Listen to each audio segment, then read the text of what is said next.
윤 대통령이 오늘 오전 대통령실에서 국정 브리핑과 기자회견을 열었습니다.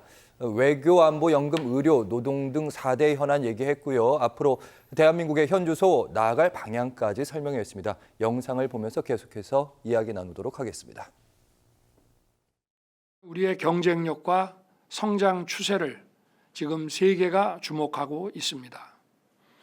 작년 말 세계적 권위의 이코노미스트지는 우리 경제 성과를 OECD 2위로 꼽았고, 지난 6월 스위스 국제경영개발대학원은 우리 국가 경쟁력을 역대 최고 순위로 평가했습니다. 지난 5월 경제 전문 매체 블룸버그는 우리 수출 증가를 블록버스터급이라며 한국 경제 붐이 알려지지 않은 것이 오히려 놀라운 일이라고 했습니다. 우리 경제가 확실하게 살아나고 있고 앞으로 더 크게 도약할 것이라고 국민 여러분께 분명하게 말씀을 드립니다. 국정 브리핑 윤 대통령의 첫 번째 언급은 경제였습니다. 우리 경제 현주소, 지금까지 성적표를 보니까 괜찮다는 것이 바로 대통령의 판단이었습니다.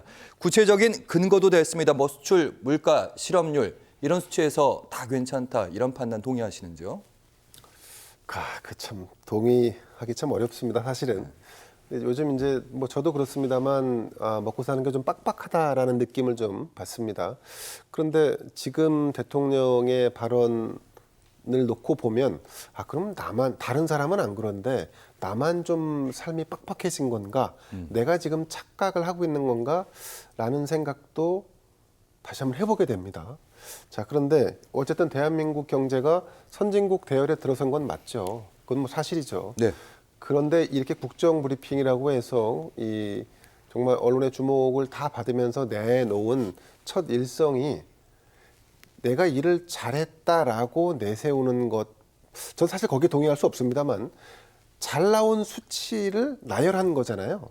근데 국민들이 지금 대통령의 국정 브리핑을 들으면서 듣고 싶어 하는 얘기, 알고 싶어 하는 얘기가 잘 나온 수치들의 나열, 그러니까 블록버스터급 경제 성장이 이루어지고 있다는 자화자찬일까? 그건 동의하기 좀 어렵습니다. 다만 이런 이제 국민의 행복 지수라든가 체감도가 좀 괴리돼 있는 것은 분명해 보이고, 그럼에도 불구하고 대통령 입장에서는 일정 정도 국민에게 희망을 드리고 또 잘 될 것이고 잘 될 수밖에 없다라고 하는 점을 강조하는, 그거는 본인이 이 대통령이라는 자리에 있음으로 인해서 어쩔 수 없는 선택적 단어를 그리 가져갈 수밖에 없는 부분도 있지 않나. 굉장히 너그러운 관점에서 이해를 좀 해봅니다. 네, 좋게 말하면 이제 국민에게 희망을 주고 싶었다 이런 말씀 들었고, 다르게 말하면 이제 국민의 인식과 좀 동떨어져 있다 이런 말씀을 들었는데, 김성환 평론가님 경제 얘기도 있었고, 그리고 외교 안보에 대한 얘기도 있었습니다. 외교 측면에서 한미일 협력 강화되고 있다, 군사 경제면, 그리고 K-실크로드인가요? 중앙아시아와의 협력도 강화했다 이런 평가들을 했습니다. 거기에 대해서 어떻게 평가하시는지? K-실크로드라는 말은 거의 들어본 적 없는데 이번에 윤석열 대통령 발언을 통해서 전 사실 거의 처음 접한 것 같아요. 그러니까 그만큼 이제 외교나 아니면은 경제 영토를 넓혔다 이렇게 얘기하는데 뭔가의 어떤 목적을 갖고 정부가 큰 비전을 갖고 그동안에 외교나 아니면 경제를 추진했는가, 저는 그렇게 느끼지 않았거든요. 많은 국민들도 저랑 비슷한 생각하신 분들이 많을 것 같은데요. 윤석열 대통령이 지금 국민들한테 브리핑하는 자리니까요. 여러 가지 성과를 자랑하고 싶었던 마음은 전 충분히 이해합니다. 역대 대통령도 그런 경향을 보이기도 했으니까요. 그런데 너무 과장하는 것은 좀 그거는 수긍하지 못할 분들이 꽤 많을 것 같아요. 예를 들면 그런 겁니다. 앞서도 이제 윤 대통령의 발언이 영상으로 나갔지만 거기에서 이코노미스트를 인용했잖아요. 예. 근데 대통령이 왜 경제 성적이라고 표현하지 않고 경제 성과라고 했을까?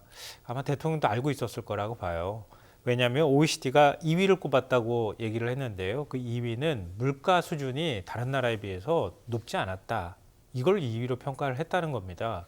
대한민국 경제를 2위로 평가했다는 게 아니에요. 그러니까 성적이라고 표현 못하고 성과라고 하지 않았을까 이런 생각이 들고요. 그 이틀 전에 이코노미스트가 보도한 걸 보면요. 178개국을 평가한 거예요. 똑같은 매체가 이틀 전에 보도한 거예요. 2위 성과 나왔다고 하기 바로 직전에요. 178개국을 평가하니까 환율 기준으로 했을 때 1인당 GDP가 세계 31위, 물가 수준을 고려한 구매력 평가가 32위, 노동 시간을 고려했더니 47위였습니다. 이 노동 시간을 고려했다는 뜻은요, 야근도 많이 하고 쉴 때 제대로 못 쉬고 길게 일한 만큼 그만큼 보상을 받는 형태였기 때문에 소득 수준이 높아도 노동 시간 단위로 따졌을 때는 소득 수준이 상대적으로 낮은 국가다. 이건 윤석열 정부 들어서 더 안 좋아진 것으로 나왔습니다. 그리고 스위스 국제개발대학이 평가했다고 얘기했잖아요. 예. 역대 최고 수준 맞습니다. 20위까지 올랐는데요. 여기에서는 주로 기업들한테 설문을 통해서 국가 경쟁력을 평가합니다. 근데 여러 가지 항목이 있는데요. 기업 효율성이라고 하는 항목이 33위에서 23위로 10계단 올라서 전체적으로 역대 최고 수준인 20위가 나온 겁니다. 노조 건폭이라고 얘기하고 노조 군기잡기 하듯이 그렇게 하면서 법인세를 깎아주고 이렇게 했기 때문에 기업들은 후한 평가를 내릴 수밖에 없었겠죠. 설문할 때. 그러니까 자연스럽게 경쟁력 평가가 올라간 거예요. 근데 경제 성과는 14위에서 16위로 추락했고요. 정부 효율성은 38위에서 39위로 오히려 떨어졌습니다. 물론 대통령이 이걸 다 얘기하기는 어렵겠죠. 근데 맥락상으로 제가 지금 말씀드렸던 거 이게 거의 그대로 제가 전해드린 거거든요. 그럼 대통령의 말하고는 발언하고는 많이 차이가 있죠. 일본의 턱밑까지 우리가 추월했다고 얘기하는데요. 구매력 평가를 했을 때 1인당 GDP가 일본을 추월한 게 2018년입니다. 이 정경련이 발표했던 자료를 기준으로 제가 말씀드리는 거거든요. 네. 그 외 수출도 역시 마찬가지입니다. 이미 2018년도에 일본의 한 80% 수준까지 우리가 따라갔습니다. 근데 과학기술 개발 수준이나 아니면은 기업들의 세계 1000대 기업에 들어가 있는 기업들 보면요. 일본보다 현격하게 뒤지는 것도 사실이에요. 그리고 일본의 환율이 굉장히 평가 절하가 돼 있는 상황이잖아요. 이런 게 달러로 환산했을 때 다 이런 숫자에 반영이 되고 있는 겁니다.